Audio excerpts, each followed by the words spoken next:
السلام علیکم دوستوں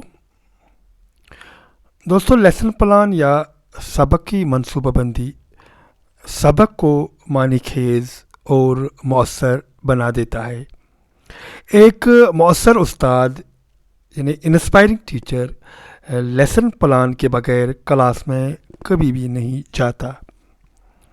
دوستوں، جس طرح ہر بڑے کام کے لیے ایک منصوبہ بند طریقہ کار کی ضرورت ہوتی ہے، ٹھیک اسی طرح پڑھانے کے عمل میں بھی منصوبہ بندی ضروری ہے۔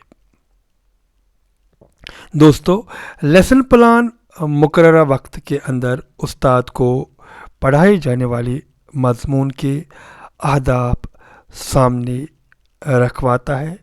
استاد ان مہارتوں یعنی کمپیٹنسیز کو نظر میں رکھ کر آگے بڑھتا ہے جن کا تقاضا اس کا مضمون کرتا ہے۔ دوستو، جن اندراجات کا لیسن پلان میں عمل دخل ہوتا ہے ان کا ہم ذکر ابھی تھوڑی دیر کریں گے، تو آپ میرا یہ ویڈیو آخر تک دیکھیے تاکہ اردو کے حوالے سے جب بھی آپ کو لیسن پلان یعنی سبق کی مکمل منصوبہ بندی کرنی ہو تو آپ کو تھوڑی رہنمائی ملی۔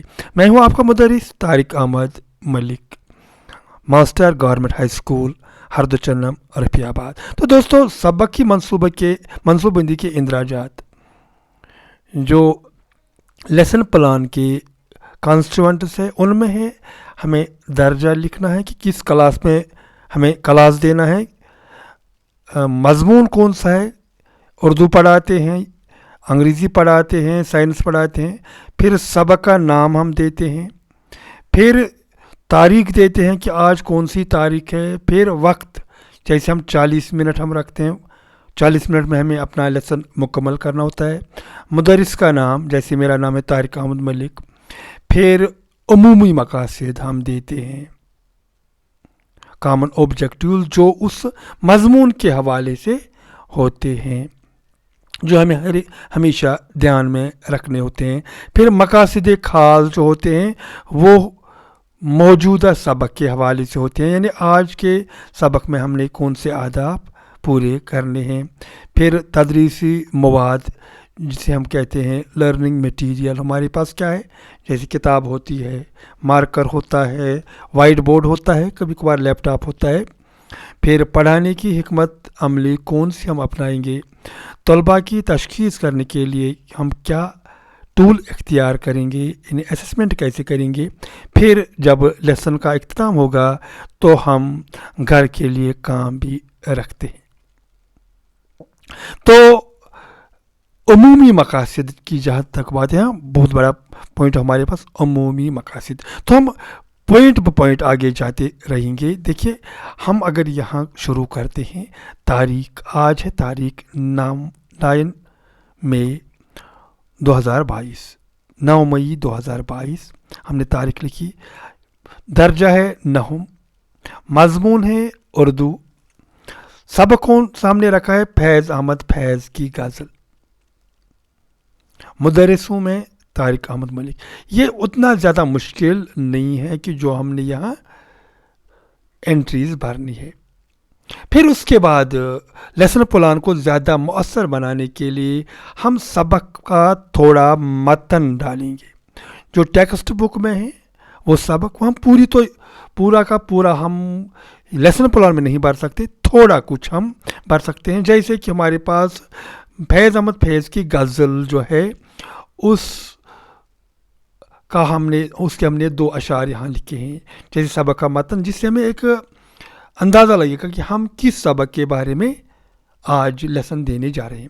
جیسے ہم نے یہاں فیض احمد فیض کی غزل کے 2 اشعار لکھے ہیں لیسن پلان پر: گلو میں رنگ برے باد نو بہار چلے، چلے بیاو کہ گلشن کا کاروبار چلے، قفس اداس ہے یارو صبا سے کچھ تو کہو، کہیں تو بہر خدا آج ذکر یار چلے۔ تو دوستو، اس طرح ہم لیسن پلان پر یہ انٹری لگاتے ہیں کہ سبق کا اصل متن کیا ہے۔ تو آگے بڑھتے ہیں، اس کے بعد آتا ہے مسئلہ عمومی مقاصد کا۔ جیسا ہم نے پہلے عرض کیا کہ عمومی مقاصد کے تحت ہم ان چیزوں کا اعادہ کرتے ہیں جو ہمارے سبق سے ریلیٹڈ ہوتے ہیں کہ ہمیں اس مضمون میں سال بھر میں کون کون سے مقاصد ہے، کون کون سے اہداف ہیں جن کو ہم نے پورا کرنا ہے۔ جیسے ہم آج اردو کے حوالے سے بات کرتے ہیں، ہمارا مضمون ہے غزل، تو ہمارا مضمون ہے اردو اور سبق ہے غزل، وہ بھی فیض احمد فیض۔ ہم نے عمومی مقاصد کے ذیل میں کیا کچھ رکھا ہے؟ ہم نے رکھا ہے کہ طلباء کو غزل کی عبارت فصاحت سے پڑھنے کی ترغیب دینا۔ آج ہماری غزل ہے، ہم فصاحت کے ساتھ یعنی پوری صفائی کے ساتھ بچے کو ہمیں پڑھنے کی ترغیب دینی ہے۔ تو دوسری بات ہے اشعار کی بلند خوانی کا سلیقہ سکھانا، لاؤڈ ریڈنگ کرانی ہے۔ یہ تبھی ممکن ہے جب استاد خود فصاحت سے پروننسیشن کے ساتھ صحیح تلفظ کے ساتھ عبارت پڑھے، اشعار کیسے پڑھنے وہ دکھائے، اشعار کی بلند خوانی کا سلیقہ بھی استاد سکھائے، کیسے اشعار بلند خوانی سے پڑھے جائیں۔ جیسے میں پڑھتا ہوں ایک بار پھر، گلوں میں رنگ بھرے باد نو بہار چلے، چلے بیاؤ کہ گلشن کا کاروبار چلے، قفس اداس ہے یارو صبا سے کچھ تو کہو، کہیں تو بہر خدا آج ذکر یار چلی۔ تو اس طرح بلند خوانی ہوگی۔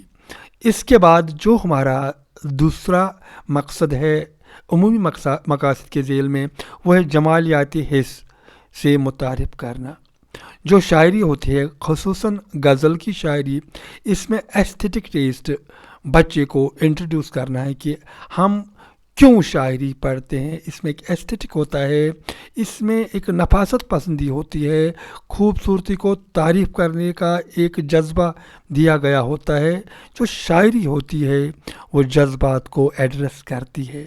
تو جمالیاتی حیث سے متعارف کرانا، یہ ہم نے ایک مقصد عمومی رکھا ہے۔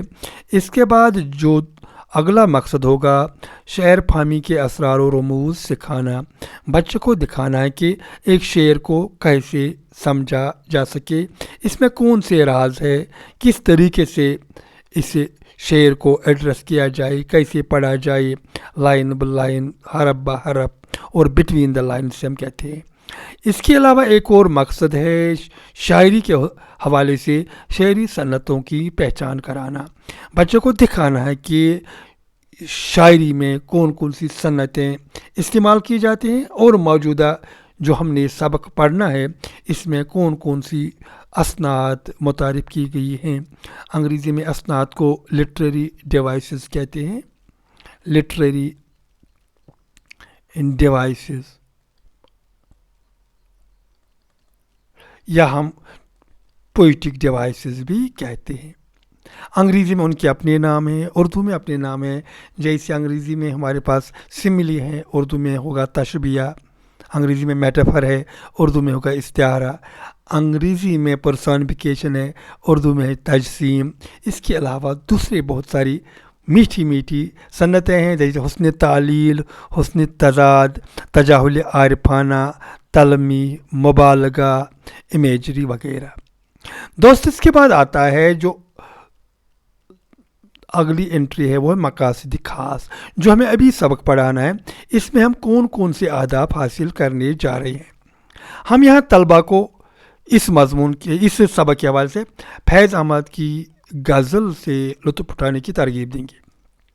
جو ہم نے غزل پڑھنی ہے، گلوں میں رنگ برے باد نو بہار چلے، اس غزل سے لطف اٹھانے کی ترغیب دینی ہے۔ شاعری کا جو منصب ہے وہ مسرت سے شروع ہوتا ہے، پھر بصیرت پر ختم ہوتا ہے۔ پہلی شاعری کو پڑھتے ہوئے لطف اٹھانا ہے، پہلا مقصد یہی ہوتا ہے۔ تو اچھے طریقے سے پڑھا جائے، لطف اٹھایا جائے، پھر اس کی بصیرت پر جایا جائے۔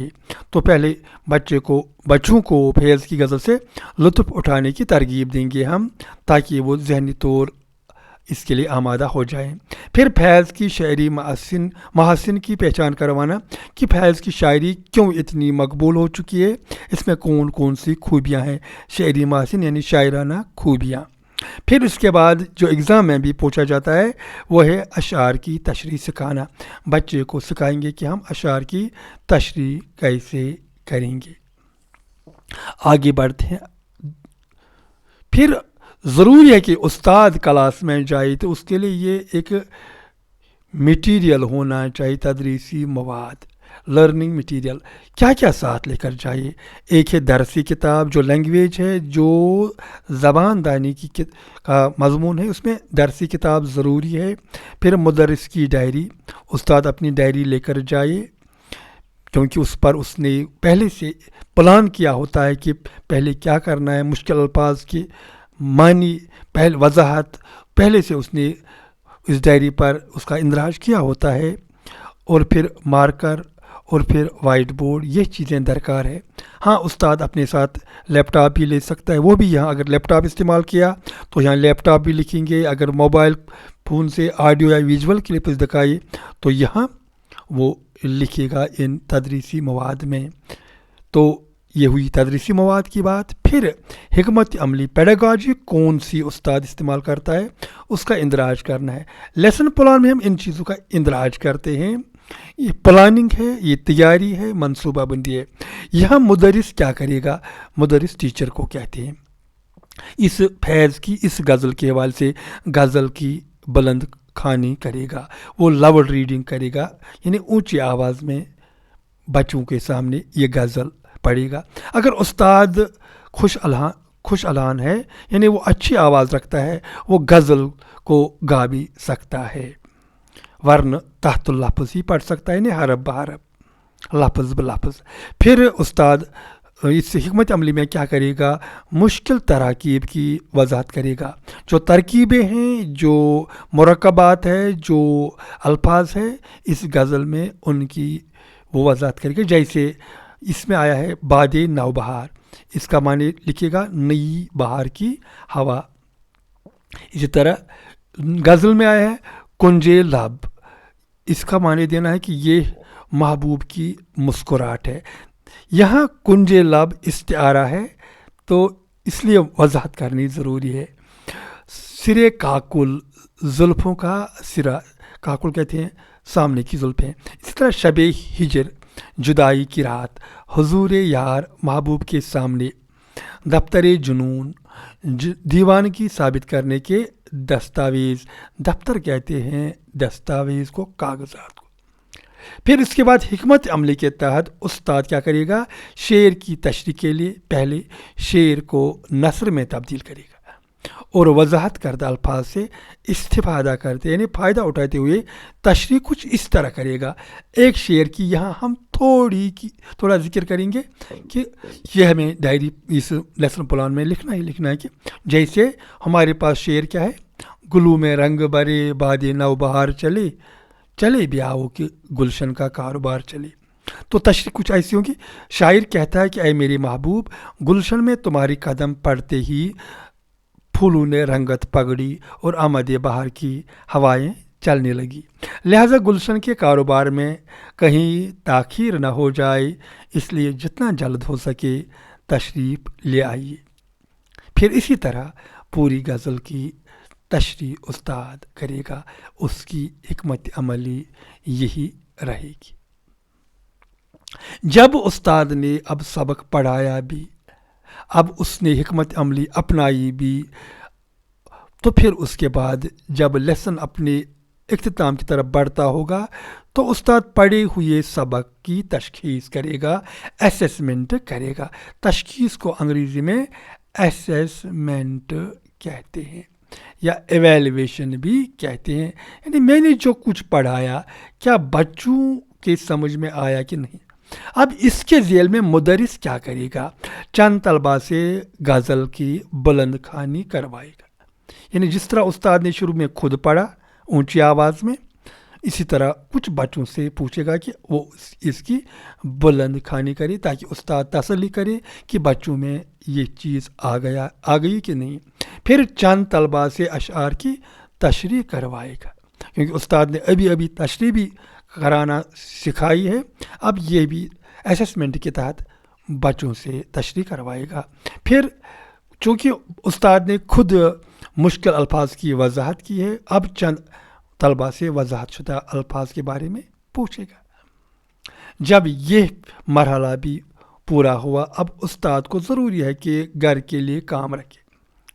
تو استاد کہے گا طلبہ گھر جا کر پڑھائی ہوئی غزل کی تشریح کریں گے. ہو سکے تو غزل کو زبانی یاد کریں.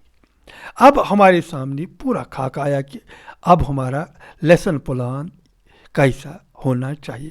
ہم ایک بار پھر پورے لیسن پلان کو اسکرین پر لاتے ہیں. وہ کچھ ایسا ہوگا. لیسن پلان ہمارا کچھ ایسا ہوگا. تاریخ ہوگی، درجہ ہوگا، مضمون ہوگا، سبق ہوگا، مدرس کا نام، پھر سبق کا متن، پھر عمومی مقاصد، پھر مقاصد خاص، یہ پورا لیسن پلان ہے. پھر تدریسی مواد، پھر تدریسی حکمت عملی. تو اس کے بعد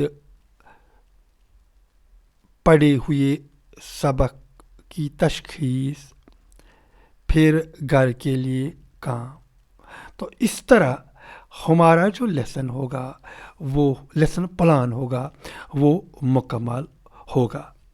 تو دوستو مجھے امید ہے کہ میری اس مختصر کوشش کی بدولت آپ اپنے لیسن پلان خوب سے خوب تر بنانے کے اہل ہو چکے ہوں گے اور آپ اب آسان طریقے سے اپنے فرائض انجام دیں گے.